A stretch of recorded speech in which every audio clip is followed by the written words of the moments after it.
Assalamualaikum warahmatullahi wabarakatuh. Perkenalkan, nama saya Nafsan Ariandi Siregar dengan NPM 20100006.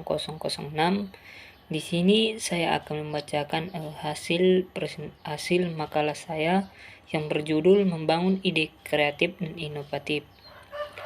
Adapun pembahasan yang pertama yaitu pengertian kreativitas dan inovatif. Kreativitas merupakan daya menciptakan sesuatu yang menuntut pemusatan perhatian, kemauan kerjasama, dan ketekunan. Menurut Sulaiman Sahlan dan Maswan, kreativitas adalah ide atau gagasan dan kemampuan berpikir kreatif. Sementara itu, dalam Kamus Besar Bahasa Indonesia atau KBBI, yang dimaksud dengan kreativitas ialah kemampuan untuk menciptakan daya cipta. Inovasi adalah kemampuan untuk menerapkan kreativitas dalam rangka pemecahan masalah dan menemukan peluang atau doing new thing. Inovasi merupakan fungsi utama dalam proses kewirausahaan. Dengan inovasi, wirausahawan menciptakan baik sumber daya produksi baru maupun pengelolaan. Adapun perbedaan kreatif dan inovatif secara singkat dapat dipaparkan sebagai berikut. 1. Kreatif. Kreatif yaitu memilih daya berdaya cipta. Menciptakan sesuatu yang berbeda dari yang lain, menghubungkan ide-ide hal-hal yang tadinya tidak berhubung. Contoh, ide kreatif yaitu grup 2 menghasilkan produk air putih dengan kemasan plastik yang berbeda atau tutup anti tumpah. Angkat inovatif, berdaya perubahan. Pertama, menciptakan sesuatu yang belum ada menjadi ada. Yang kedua, pembaruan, menciptakan sesuatu yang sama sekali berbeda. Contoh inovasi yaitu almarhum Tri Utomo mengemas air putih dalam kemasan plastik yang diberi merek Aqua. Namun pembahasan yang kedua yaitu proses pemikiran kreatif.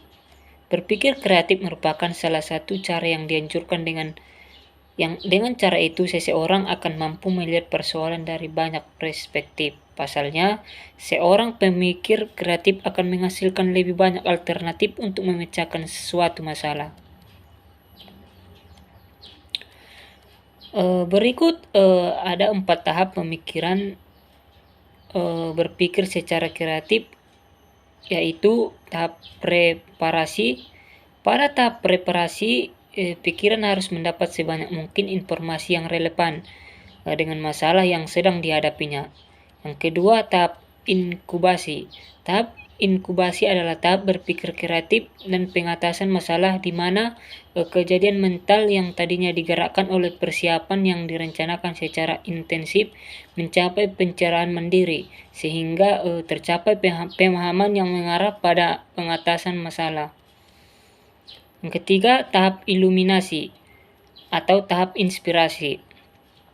Pada proses tahap ini yakni imunisasi, proses inkubasi berakhir karena si pemikir mulai mendapatkan ilham serta serangkaian pengertian yang dianggap dapat memecahkan masalah.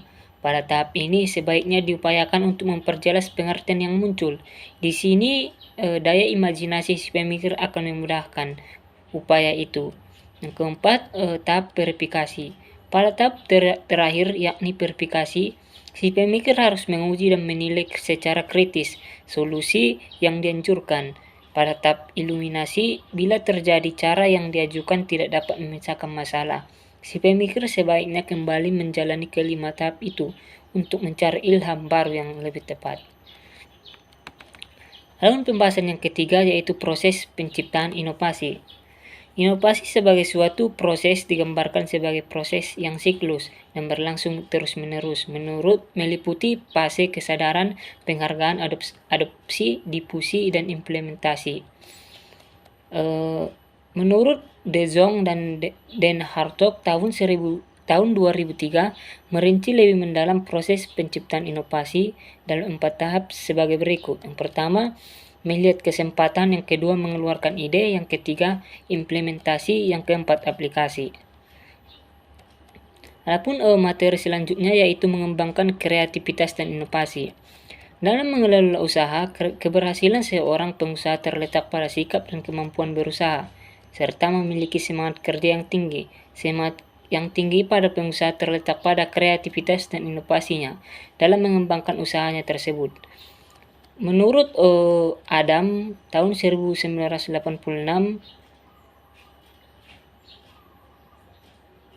yang pertama kali harus dilakukan sebagaimana, yaitu yang pertama mengenali hubungan, yang kedua pengembangan perspektif fungsional, yang ketiga gunakan akal, yang keempat hilangkan perasaan ragu, yang kelima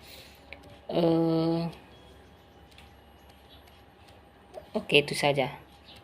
Cukup sekian makalah dari saya. Assalamualaikum warahmatullahi wabarakatuh.